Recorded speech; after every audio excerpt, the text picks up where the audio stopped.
इस वक्त की दोस्तों तमाम बेहद बड़ी खबरें मुख्य समाचार आप लोगों के लिए लेकर के आए हैं दोस्तों, जहां पर एक एक करके चलेंगे सभी बड़ी खबरें मुख्य समाचार आप तक आगे इसी वीडियो में पहुंचाएंगे, इसलिए लगातार हमारे साथ आगे इसी वीडियो में दोस्तों बने रहिएगा। खबरों की तरफ बढ़ने से पहले दोस्तों, अगर आप लोग भी खुले तौर पर इंडिया गठबंधन और राहुल गांधी के समर्थन में खड़े हैं तो अभी इस वीडियो को लाइक कीजिएगा दोस्तों, और कमेंट बॉक्स में #वी सपोर्ट इंडिया जरूर ही कमेंट कीजिएगा। जो पहली बड़ी खबर आ रही है बताते चलें।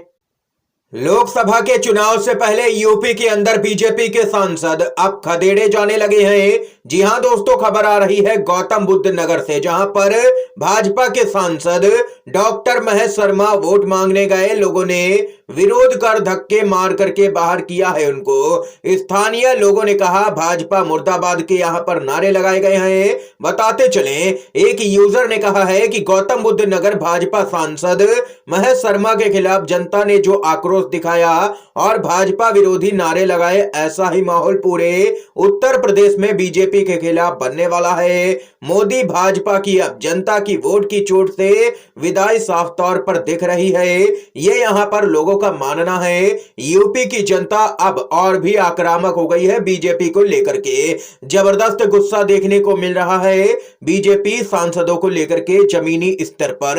अब यहां पर विरोध और भी तेज हो गया है। इसके साथ ही जो अगली खबर आ रही है बताते चले, पूर्व राज्यपाल सत्यपाल मलिक ने किया ऐसा ट्वीट कि अंधभक्त बौखलाए। जी हां दोस्तों, सत्यपाल मलिक ने ट्वीट किया और कहा कि सीने की चौड़ाई और जुबान की लंबाई से देश नहीं चलता है, इसके लिए दिमाग की गहराई और दिल की सफाई जरूरी होती है। सत्यपाल मलिक ने यह ट्वीट किया है। दोस्तों, आप लोग कमेंट बॉक्स में कमेंट करके जरूर ही बताइएगा कि सत्यपाल मलिक ने यह ट्वीट आखिर किसके लिए किया है। इसके साथ ही जो अगली अपडेट आ रही है बेहद ही चौंकाने वाली खबर है। सुप्रीम कोर्ट के वकील ने कर दिया है बड़ा खुलासा, आखिर बीजेपी सारे चुनाव कैसे जीत रही है। जी हां दोस्तों, बताते चलें, सुप्रीम कोर्ट के वरिष्ठ वकील भानु प्रताप सिंह ने कहा कि टोटल 11 करोड़ वोट यहां पर गायब हो गए थे।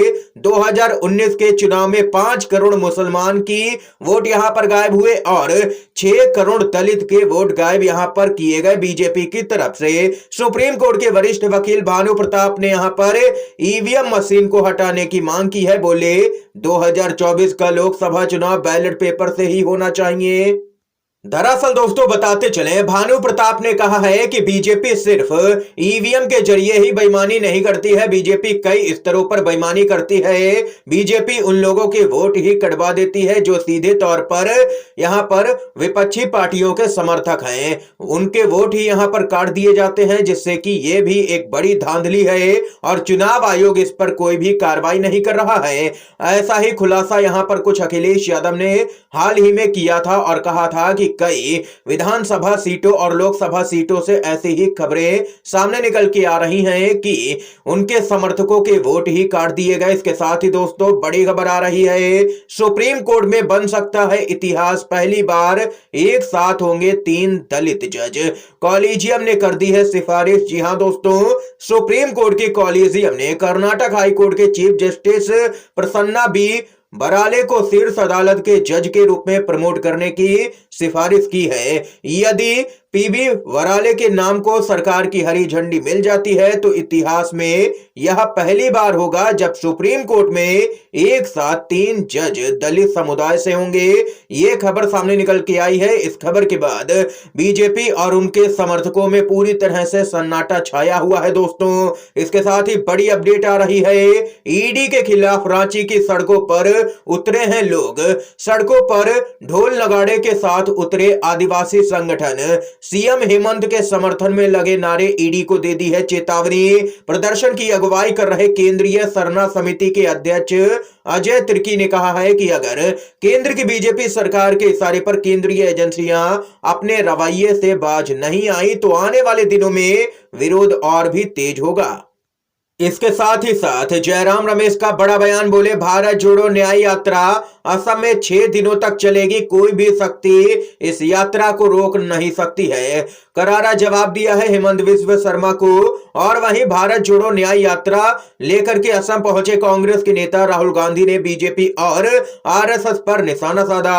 उन्होंने आरोप लगाते हुए कहा है कि बीजेपी और आरएसएस का कहना है कि हिंदुस्तान पर एक भाषा और एक नेता के जरिए दिल्ली से शासन होना चाहिए। उन्होंने लोगों को संबोधित करते हुए कहा है कि बीजेपी और आरएसएस चाहती है कि हिंदुस्तान के प्रदेशों को दिल्ली से चलाया जाना चाहिए और देश में एक भाषा हो, एक लीडर हो, लेकिन हमारा मानना है कि असम को दिल्ली से नहीं बल्कि असम से ही चलाया जाना चाहिए। इस दौरान यहां पर कांग्रेस के नेता राहुल गांधी ने असम के मुख्यमंत्री हेमंत बिस्वा शर्मा को एक बार फिर से भ्रष्टाचारी कहा है और भ्रष्टाचार के आरोप लगाए हैं। उन्होंने कहा है कि असम के मुख्यमंत्री हिंदुस्तान के सबसे भ्रष्ट सीएम है। फिर से उन्होंने यह बयान दिया है वह बीजेपी के दूसरे मुख्यमंत्रियों को भी भ्रष्टाचार सिखा सकते हैं। वह असम के लिए काम नहीं करते बल्कि पीएम मोदी उन्हें जो कुछ भी कहते हैं वे बस वही करते हैं। ये यहाँ पर राहुल गांधी का बयान सामने निकल के आया है। दोस्तों, आप लोग राहुल गांधी के बयान से सहमत हैं या नहीं? अपनी राय भी कमेंट बॉक्स में हाँ या ना में जरूर ही बताइएगा। बड़ी अपडेट आ रही है पश्चिम बंगाल से, जहां पर पश्चिम बंगाल की सभी 42 सीटों पर अपने उम्मीदवार उतार सकती है टीएमसी। जी हां दोस्तों, इंडिया गठबंधन में शामिल नहीं हो सकती है टीएमसी, ऐसा यहां पर सूत्रों के अनुसार बड़ी खबर आ रही है। सभी सीटों पर अपने उम्मीदवार उतारने जा रही है टीएमसी। बड़ी अपडेट है दोस्तों, बताते चले राशन की दुकानों पर मोदी की तस्वीर नहीं लगाने पर केंद्र ने पश्चिम बंगाल का 7,000 करोड़ का फंड रोका। जी हां दोस्तों, देख सकते हैं कि मोदी जी का प्रचार नहीं किया ममता बनर्जी ने, तो राज्य का ही फंड रोक दिया गया है केंद्र सरकार की तरफ से। बड़ी अपडेट आ रही है राहुल गांधी की लोकसभा सदस्यता बहाली के खिलाफ याचिका पर सुप्रीम कोर्ट ने लगाई फटकार। कहा इस तरह की तुच्छ याचिकाएं दायर करने से न केवल अदालत का बल्कि पूरे सुप्रीम कोर्ट रजिस्ट्री का कीमती समय बर्बाद होता है। खबर के अनुसार बताते चले सुप्रीम कोर्ट ने राहुल गांधी की लोकसभा सदस्यता की बहाली को चुनौती देने वाली जनहित याचिका दायर करने के लिए लखनऊ के एक वकील पर 1 लाख रुपए का जुर्माना भी लगाया है। इन्होंने यहां पर राहुल गांधी की जो सांसदी बहाल की गई उसको रद्द करने की मांग की थी सुप्रीम कोर्ट ने, लेकिन सुप्रीम कोर्ट ने जबरदस्त फटकार लगाई वकील को और याचिका खारिज कर दी और चेतावनी भी दे दी है कि आगे से अगर ऐसी तुच्छ याचिकाएं दायर की गई और सुप्रीम कोर्ट का समय बर्बाद किया गया तो यहां पर सीधे उनको जेल भेज दिया जाएगा।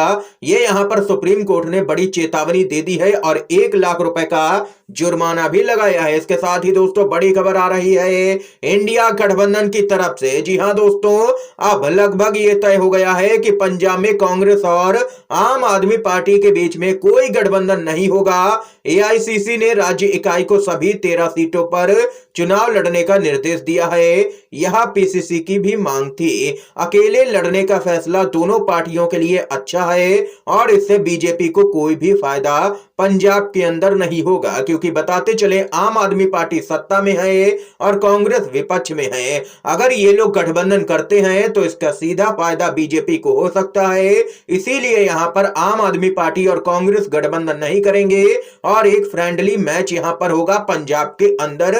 ये यहां पर खबर आई है दोस्तों। जो अगली अपडेट आ रही है बढ़ते हैं उसकी तरफ। यूपी से खबर है जहां पर कांग्रेस से पहले एसपी और आरएलडी में सीट बंटवारा हो गया है। अखिलेश यादव ने जयंत चौधरी को दी है 7 लोकसभा की सीटें। इंडिया गठबंधन में शामिल कांग्रेस के साथ भले ही समाजवादी पार्टी की 3 बैठकों के बाद भी अभी तक सीटें फाइनल नहीं हो सकी हो, लेकिन आरएलडी के साथ में सीट बंटवारा हो गया है। सपा के मुखिया अखिलेश यादव और आरएलडी के अध्यक्ष जयंत चौधरी के बीच में बैठक के बाद में सीटों के बंटवारे पर मोहर लग गई है। आरएलडी ने पिछली बार 3 सीटों पर चुनाव लड़ा था। इस बार सपा ने बड़ा दिल दिखाते हुए आरएलडी को 7 सीटें दे दी है और कहा जा रहा है कि सपा यूपी में 80 में से 65 लोकसभा सीटों पर चुनाव लड़ेगी। अपनी 65 में से ही वह आरएलडी को सीटें दे रही है। सीटों के नाम की आधिकारिक घोषणा तो नहीं हुई है, लेकिन जो खबर आ रही है उसके अनुसार बताया जा रहा है कि आरएलडी को मथुरा, मुजफ्फरनगर, मेरठ, बिजनौर, बागपत, कैराना, अमरोहा लोकसभा सीट यहां पर दी गई है। इसके साथ ही नगीना की सीट आजाद पार्टी के अध्यक्ष चंद्रशेखर आजाद को देने पर पहले ही सहमति बन गई है। ये यहां पर इंडिया गठबंधन ने जबरदस्त घेराबंदी करने की तैयारी कर ली है यूपी के अंदर बीजेपी की। इसके साथ ही दोस्तों बेहद बड़ी खबर आ रही है, बताते चले राकेश टिकैत एक बार फिर से यहां पर मोर्चा खोलते हुए नजर आएंगे। 26 जनवरी को ब्लॉक और तहसील स्तर पर ट्रैक्टर परेड निकालेंगे। 16 फरवरी को भारत बंद करेंगे। केंद्र सरकार को किसानों की आवाज सुननी ही पड़ेगी।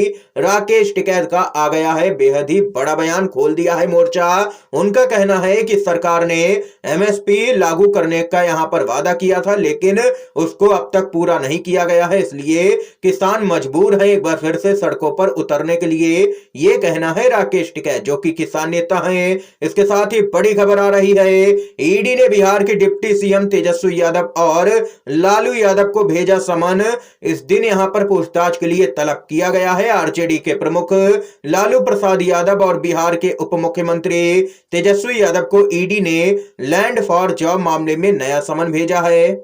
बताते चले प्रवर्तन निदेशालय यानी कि ईडी के अधिकारियों ने पटना में राबड़ी देवी के आवास पर खुद जाकर के ये समन यहां पर दिया है। देख सकते हैं कि तमाम राज्यों के अंदर जो बड़े विपक्षी नेता हैं उनके पीछे ईडी सीबीआई लगा दी गई है लोकसभा के चुनाव से पहले। ये यहां पर दोस्तों इस समय की आज की तमाम बेहद बड़ी खबरें, मुख्य समाचार दोस्तों सामने निकल के आए जो हमने आप लोगों तक पहुंचाए। अगर आप लोगों को ये वीडियो पसंद आया हो तो दोस्तों अभी इस वीडियो को लाइक कीजिएगा, ज्यादा से ज्यादा इन खबरों को, मुख्य समाचारों को शेयर कीजिएगा अपने सभी दोस्तों में, और चैनल पर नए हैं तो दोस्तों चैनल को जरूर ही सब्सक्राइब कीजिएगा। वीडियो देखने के लिए आप सभी दोस्तों का बहुत बहुत धन्यवाद। जय हिंद, जय भारत।